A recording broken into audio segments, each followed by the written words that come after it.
afternoon, mga darling. Today is Friday. Our third day here in Boracay Island. Ang init, diba? And tinanghali tayo lumabas kasi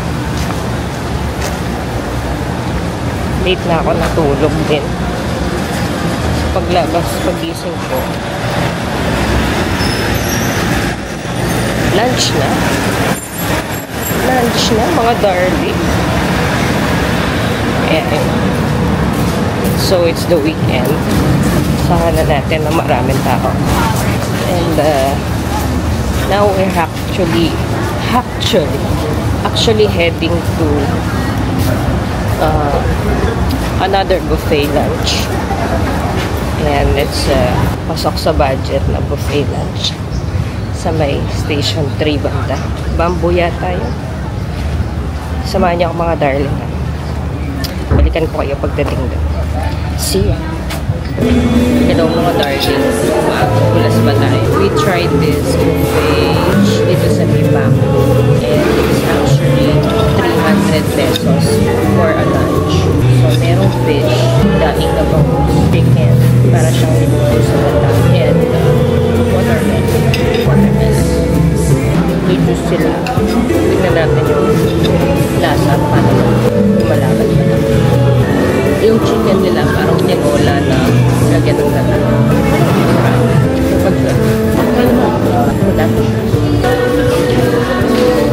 Since it is a buffet, I would recommend siguro boneless. Boneless na mga for customer convenience. Anong chicken masado na lang? Alam mo na tapilok ako. Ito ko nang lakad din sa may dati. Buti na lang. Hindi siya kasi. Pero dito baka. Okay naman siya for a 300 buffet. Kaya lugan. Purpose na. Pero sa ganito kainit na pan, especially super, I would recommend rather than doing the gating is tomato sauce steak. So yung mga galing, balikan ko kayo kung nasa Station 3 na tayo. See ya!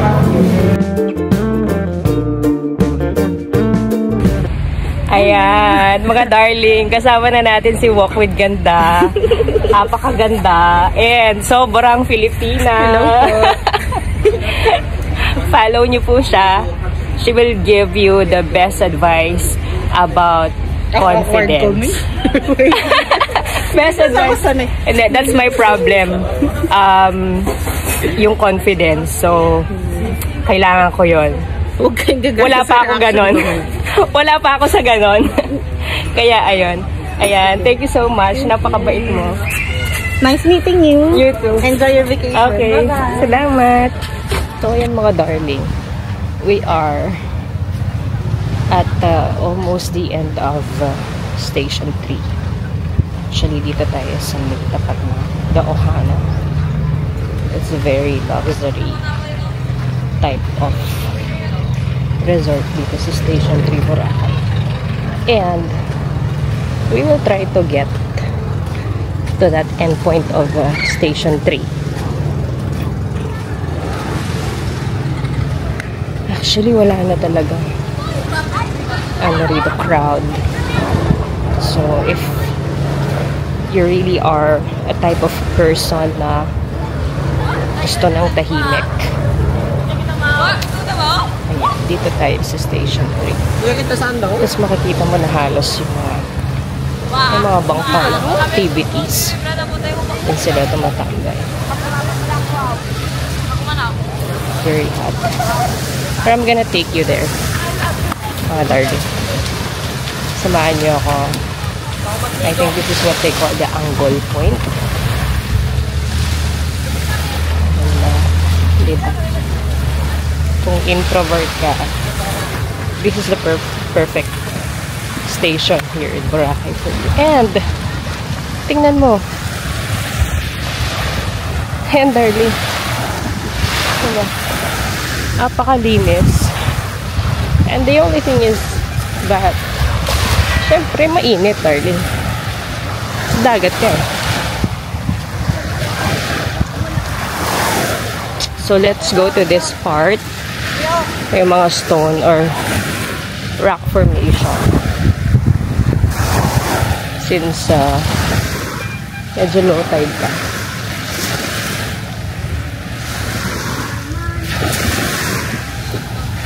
Ayan.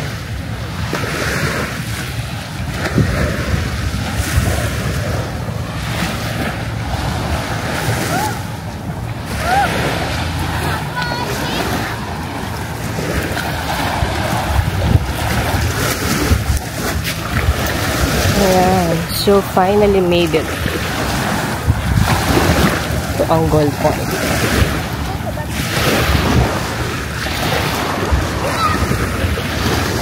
Actually, may daanan dyan. Ayun. Para siyang kuweba, diba? Dito may mga minimal algae. Siyempre, this is what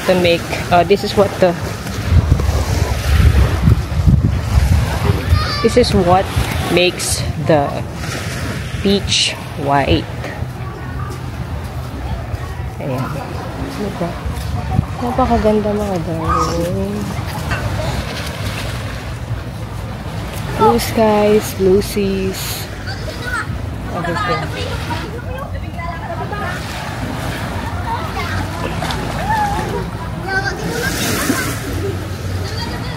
And I think, parang dulo na to. Kung gusto nyo pumunta doon, pwede naman. Kaya lang. Tingnan natin.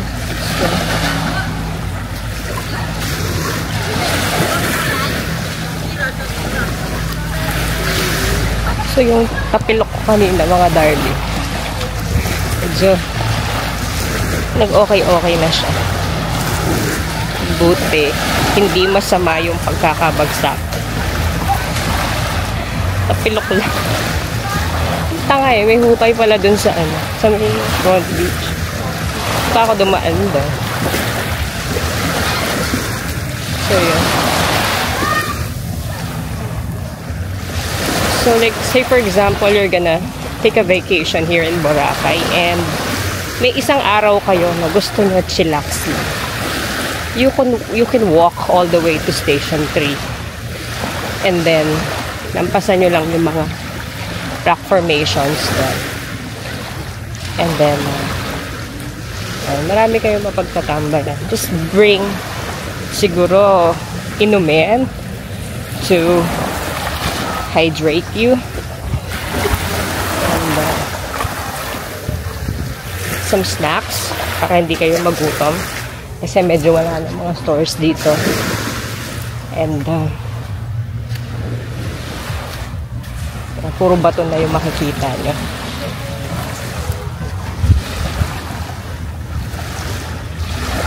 So, I think this is the dulo na.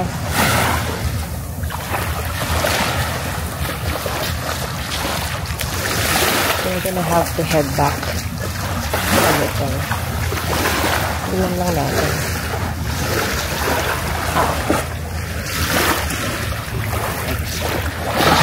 Get lang tayo konti para makita natin kung ano pa meron.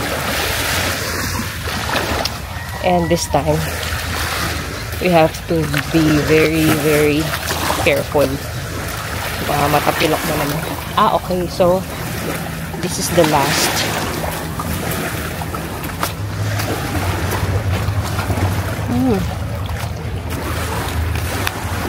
Ayan. So, bato-bato na and then, wala namang beach doon. So, let me show you mga darling. Ayan.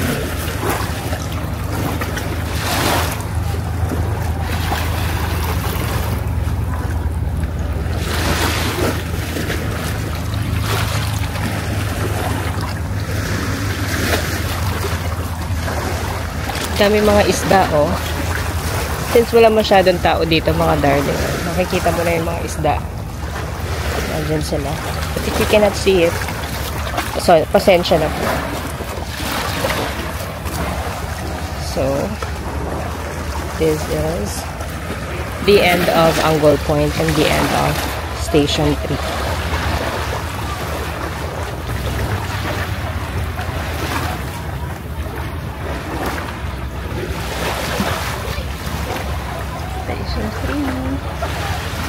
This is Station 3, mga darling. Yan talaga po. Excellent.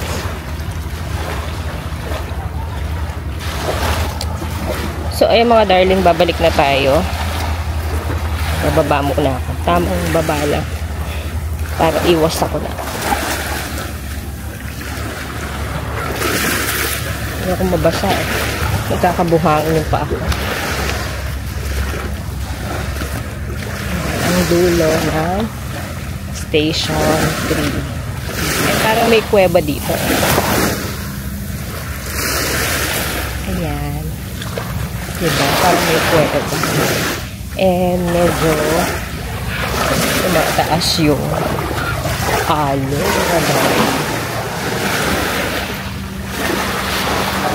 Ayan. So may mga mangilan-ilan na algae dito.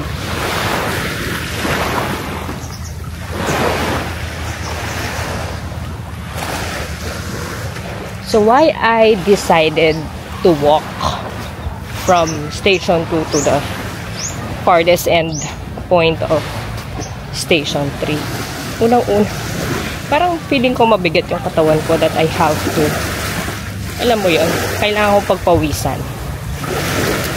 And secondly, hindi ako nakatulog ng maaga kasi alam mo na screen time na naman si tita niya. And then on my feed, parang nakita na algorithm na pinapakita si Walk with Ganda. And so I'm so inspired to walk.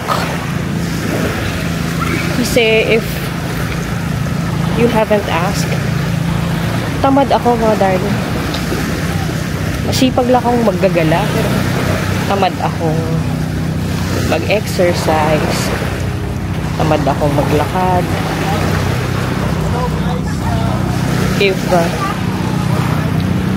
If hindi naman like walang purpose yung paglalakad sa galaan, hindi naman ako gagala. Pag ganun, ay maglalakad.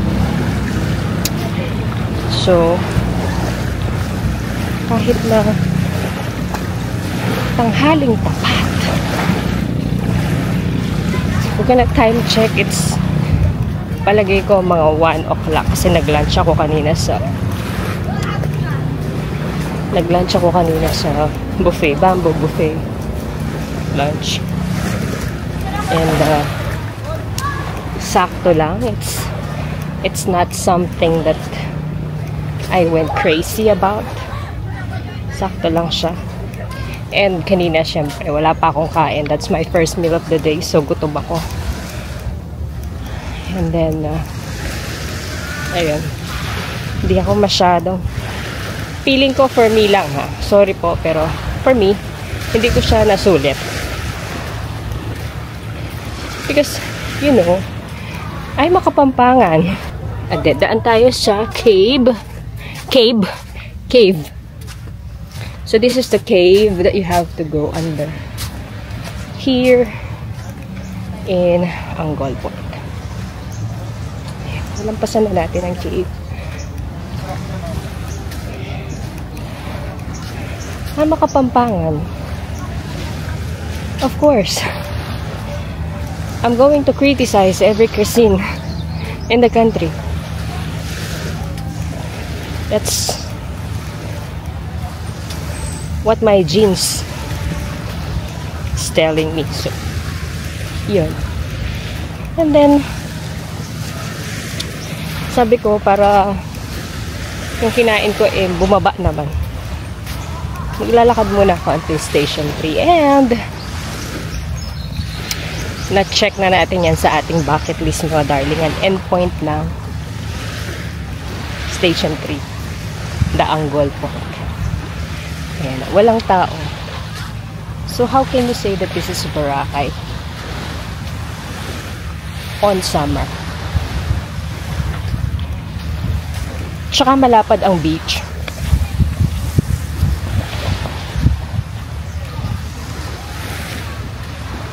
So kung gusto mo lang mag-relax, chill, mag-isa, you want to find your peace, you want to let go of those stress na naipon mo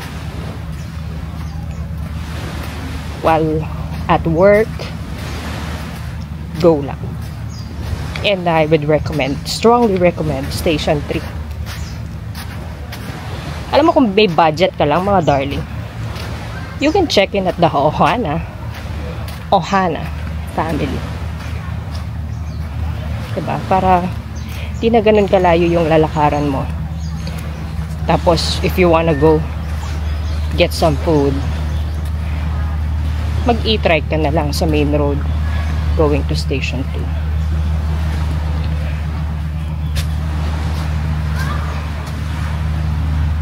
So mga darling, hanap lang tayo ng spot. Medyo napagod ako. Pwede nating tambayan. I think I found the spot. Here. Pwede natin tambayan dito. To take some rest before we continue with our walk. Meron akong nakita. Diba? Leaning coconut. And I can see the parang 360 view siya ng dagat with all the boats. So, let's just take a rest first, mga darling. And then, siguro mga 30 minutes to an hour, let's go back to Station 2 where we can find some drinks. Siyempre, kailangan natin mag-hydrate. Alright? Rest lang tayo, mga darling. Kwentuhan tayo ulit later. See ya!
Alright, mga darling. So, ayun na nga. Nandito tayo sa 8 by the beach.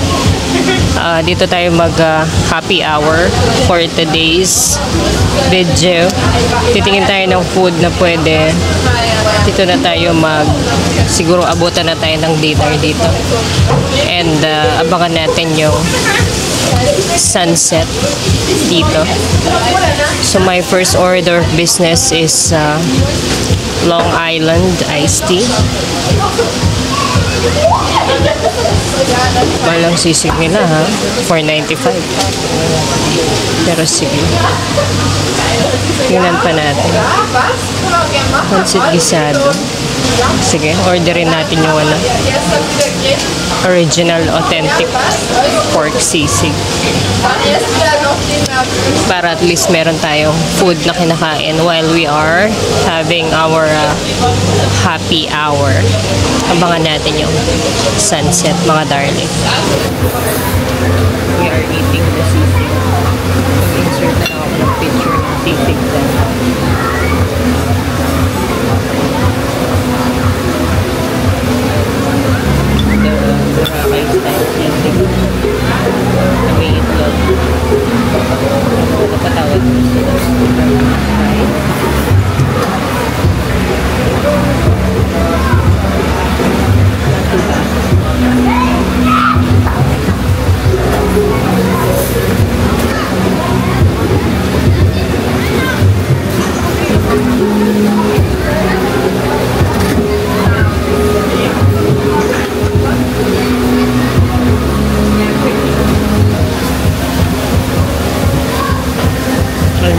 yung sisig ko and my Long Island iced tea. Kikita mo lang ganyan yan, darling. Malakas yan. So, finish na happy hour here. Tuloy na lang. Just wanna chill up here, mga darling. And then, balitaan ko yun. Pag-lumipat na tayo ng happy hours pa. See ya. Cheers sa table. So yun na nga mga darling. Lumilitaw na yung pagkamistisa natin. Maaga tayong malalasing for today's video. Ay, matapang siya darling. Parang ayaw na nila kumulit tayo ng buy one take one ha. Pero sige. Dapat lang. Magpapatalo ba sa pampako? Siyempre, me, after 2 glasses Long Island iced tea. So, yun na nga mga darling. Done with the hour. Now, we're heading back to our hotel. Tipsy lang. And, stay silent. Parang nag-drunk flush lang ako. Hindi natin masyadong nasulit yung happy hour yung lakas kasi nung ano nila eh nung happy hour no I mean the Long Island iced tea nila. Lakas darling. Heading back to our hotel to take rest and then tomorrow is another day. Alam mo, di ko pa nakikita yung yung bandang gusto kong makilala or ma-meet. Hindi ko pa sila na-tsempohan. Hopefully, Friday. So yan mo, darling. On my way, going back to hotel, I passed by Pandebra. Parang gusto ko lang pinapay. Ano man gusto kong kainin? Yan, no, darling. Inside mo. Sarap ito pag may kape, ano? Bibingka. Oh, bibingka. Binangka. I don't know what that is. Pero, masarap. One brown. Solid drink yan. And of course, nakabayan. Wala pa naman yun. Gusto ko na pati koko. Macaroons. Gusto ko rin ng egg pie. And of course, ito yung mga cakes nila. So if you're celebrating birthday, and you're not a tight budget, and the inside Mada looks inviting. So I have 2 pandikoko, and I'm gonna get the egg pie mga darling. Okay, I think we're done. 90 pesos. Yes po. Sarap yan, may kape. Opo. Sarap yan magkape sa tabi ng baybay.